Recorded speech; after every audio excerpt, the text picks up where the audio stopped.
Panas. Okey, panas. Mana tahu kita panas kat sini? Apa panas ke? Tak. Ya. Pam. Oh, macam tu. Oh. Okay, you can do it. Go, come on. Yes, saya tengah belajar. Yes. Okay, thank you for the roses. Semua benda pun. Semua benda je kena ni. Tak ada. Itu apa pula kat muka tu?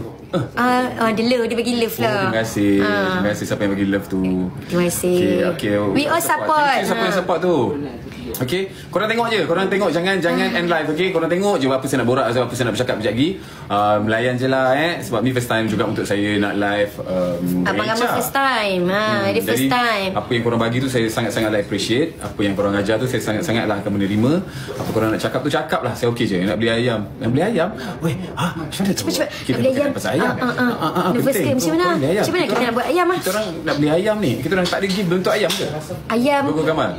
Saya tak formal. Saya takut. Yalah, saya pula saya takut kadang melampaui batas ke apa semua kan. Jadi saya jangan nervous sangat. Jangan nervous sangat. Apa cakap? Let. Okey, nak cakap apa? Jual ayam ke nugget? Saya jual ayam. Ayam. Okey. Hello, dari Jepun. Hai guys. Terima kasih. Saya dah happy balik lepas dapat gift yang fuyo. Apa ikan paus? So ikan paus tu ikan lah bang. Tahu. Kenapa orang bagi benda tu? Ikan paus tu memang gift yang sangat besar. Oh, ya ke? Bila bagi cinta abang kena buat macam ni.